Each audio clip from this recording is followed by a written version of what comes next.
Why are baby birds so amazing? That's what we're going to talk about today. Hi, this is Jill from the North Woods. I'm so glad you're here.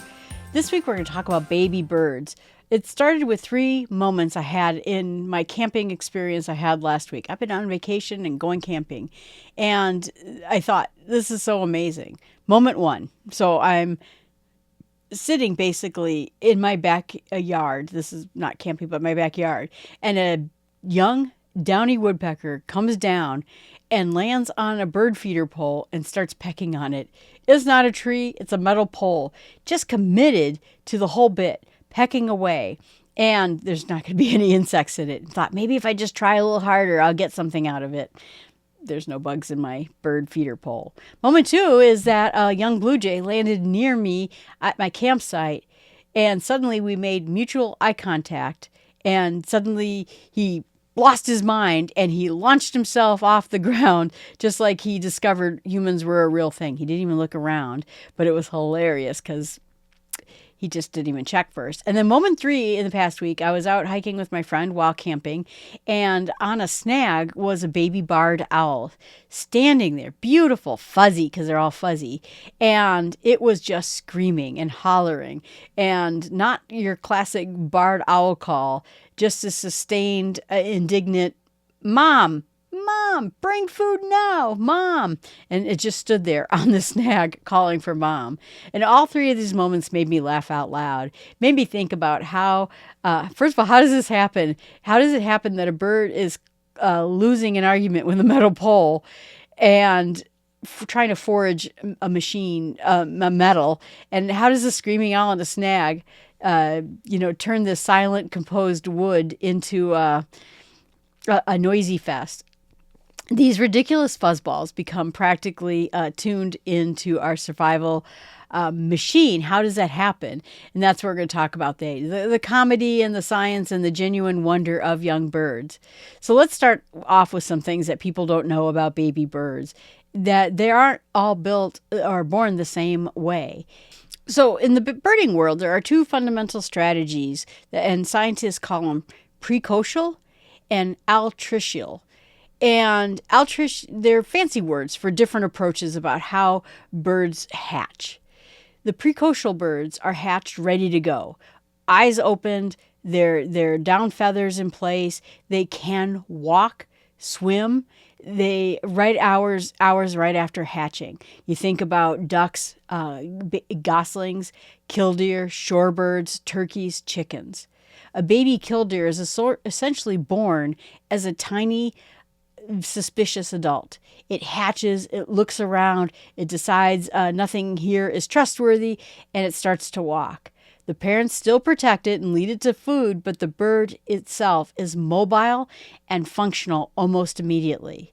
Ducklings are the same way. A mallard duckling jumps out of its nesting box, sometimes from a surprising height. I have wood ducks in my backyard tree, which is funny because I live by no body of water. And within a day or 2 of hatching, follows its mother to the water. It doesn't need to be carried. It just can go on its own. Altricial birds are opposite. They're hatched helpless. They're blind, barely feathered. Sometimes they're unable to lift their own heads. A baby robin looks less like a bird and more like something dropped from a worm gummy worm into a nest. Songbirds, woodpeckers, owls, hawks, eagles, if you ever watch eagle camps, all altricial. They enter the world completely dependent on their parents for warmth, food, protection. They are not ready to do anything. And so why are there's kind of those 2 types of strategies that are there. The precocial birds tend to be the birds that nest on the ground, exposed in areas where staying in the nest for too long is dangerous. Being mobile fast is a survival advantage.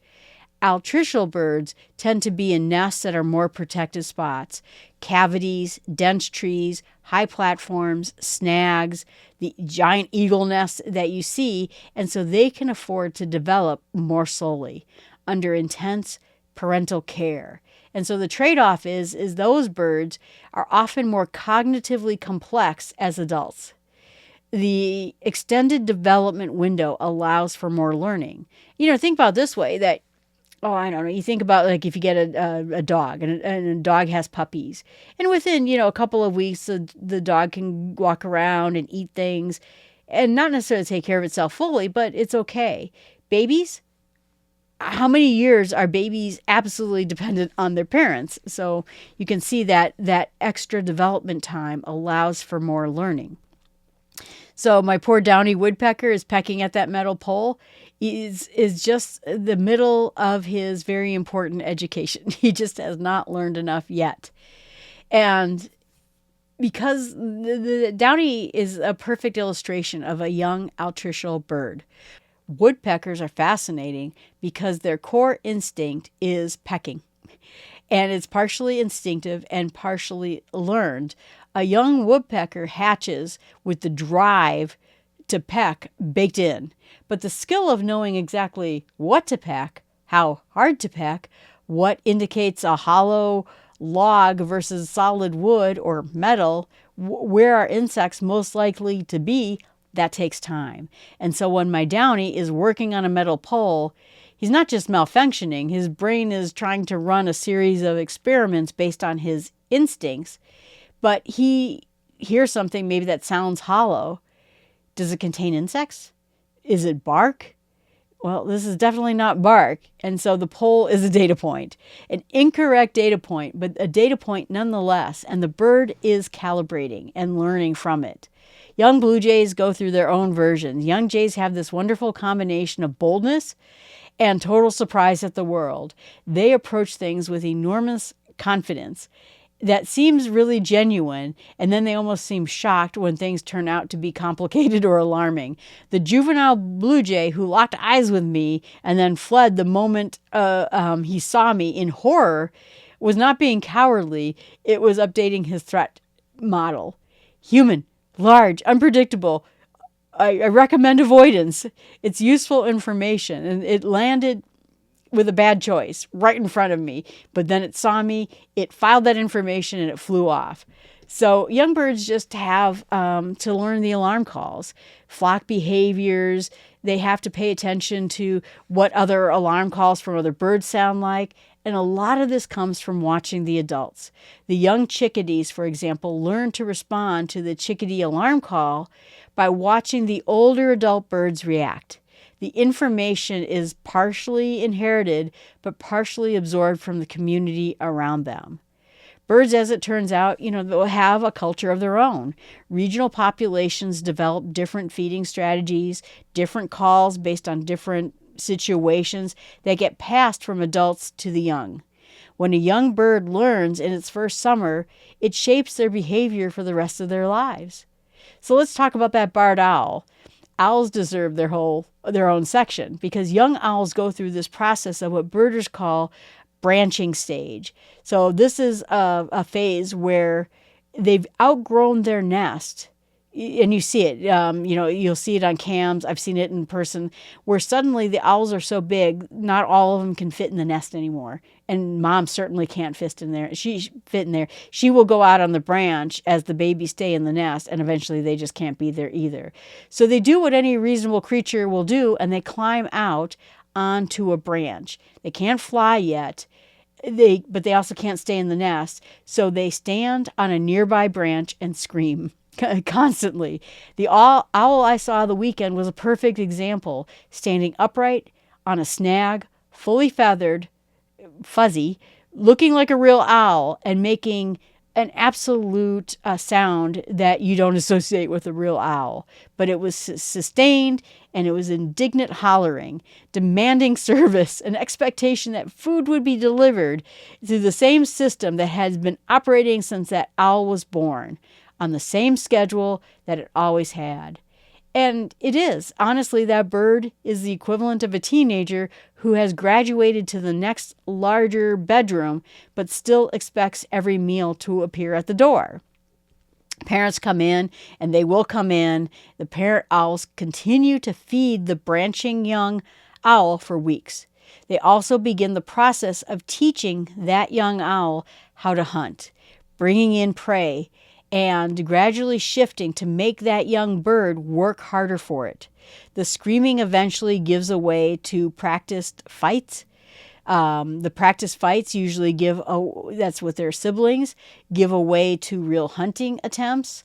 The real hunting attempts eventually have a lot of missed opportunities, but they eventually move into a lot of hits. They start being able to hunt things successfully.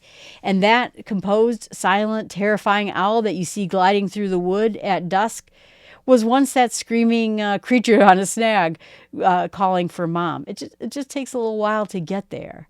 There's a lot of fun asymmetry, I guess, when we think about how the baby birds work, with animals too.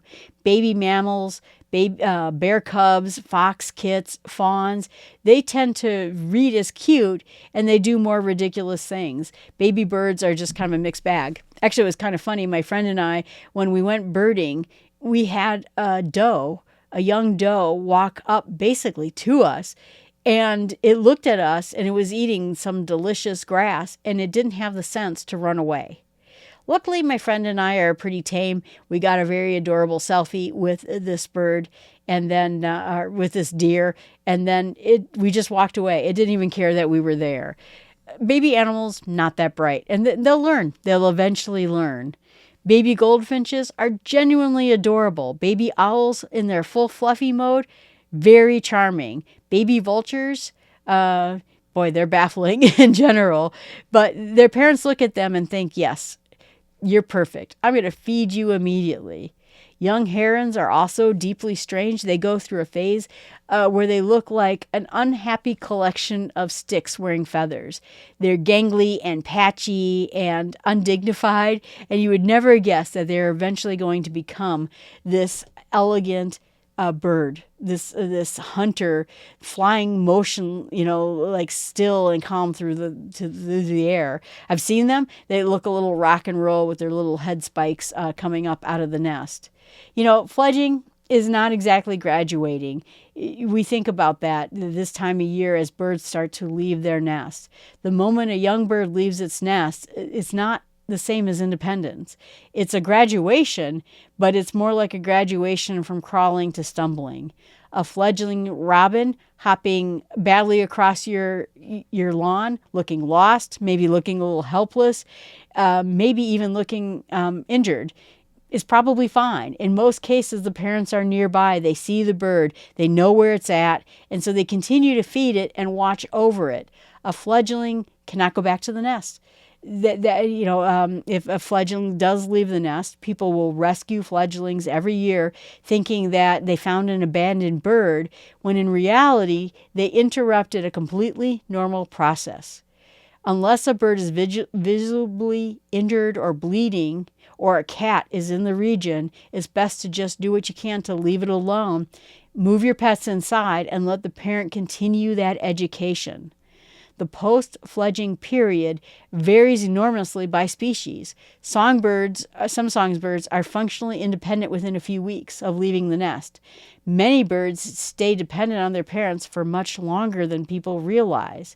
A young bald eagle, for example, are fed by their parents for weeks after fledging. And while they're developing their fighting skills, learning to hunt, they also take 4 to 5 years to develop their iconic white heads and tails in the meantime. They look like large, mottled, somewhat confused brown birds. If you've ever seen, I go to places where I see bald eagles all the time, you might think it's a weird hawk, but it turns out to be a young bald eagle. That's why.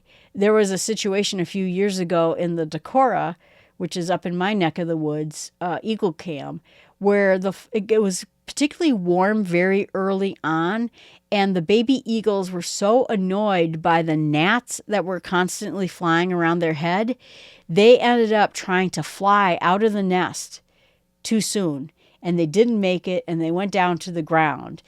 One was a little bit injured, but the others were fine, but they couldn't get back up into the nest. So rescue agents came in and brought the young eaglets in, fed them, and eventually released them once they were capable of flying on their own. Even the one that had a broken wing. They fixed the broken wing in the rehab area, and then eventually that eagle was allowed to leave. Juvenile gulls, too, look at, a bit patchy and brown instead of the clean white plumage that I see gulls having. The young birds, that scruffy in-between period is sometimes called subadults, described by their year. First year bird, second year bird. Gull identification is notoriously difficult because of how the plumage stages they go through. Sometimes we don't have what they call parasitic Jaegers, which is a different kind of gull, but those tend to be brown and patchy. Ours tend to be very white gulls. And I thought, do I have a parasitic Jaeger here? And in fact, what I did is I just had a young gull. The point is that looking young and awkward is not a sign that something went wrong, but is exactly what is supposed to happen. When we get back now to the part about that amazes me, I think, the most is that, let's say a bird hatches here in the North Woods in the summer and is basically hopping across someone's lawn, screaming from a snag, pecking on a metal pole. Those birds may fly to Central or South America this fall without a map or without ever having been to this location, maybe even without a parent leading the way. The honest answer is, and scientists are still working on kind of the full picture, but what we know is there's multiple navigational systems operating together. Part of it's genetic. Young birds are born with an inherent sense of the direction and roughly how far to go, and a built-in compass heading that helps them, get to that distance. Experiments show that captured birds are displaced to different locations. They can often still orient themselves correctly, which means they're not just following landmarks, they have something internal. They'll use the sun, they'll use the stars. Some of them in the beak themselves have magnetic particles that lets them detect the magnetic fields.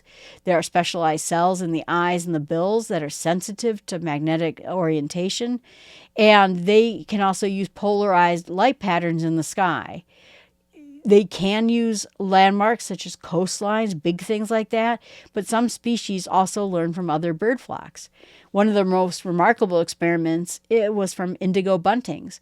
Researchers showed that young buntings learn to navigate by the stars, specifically during a developmental window.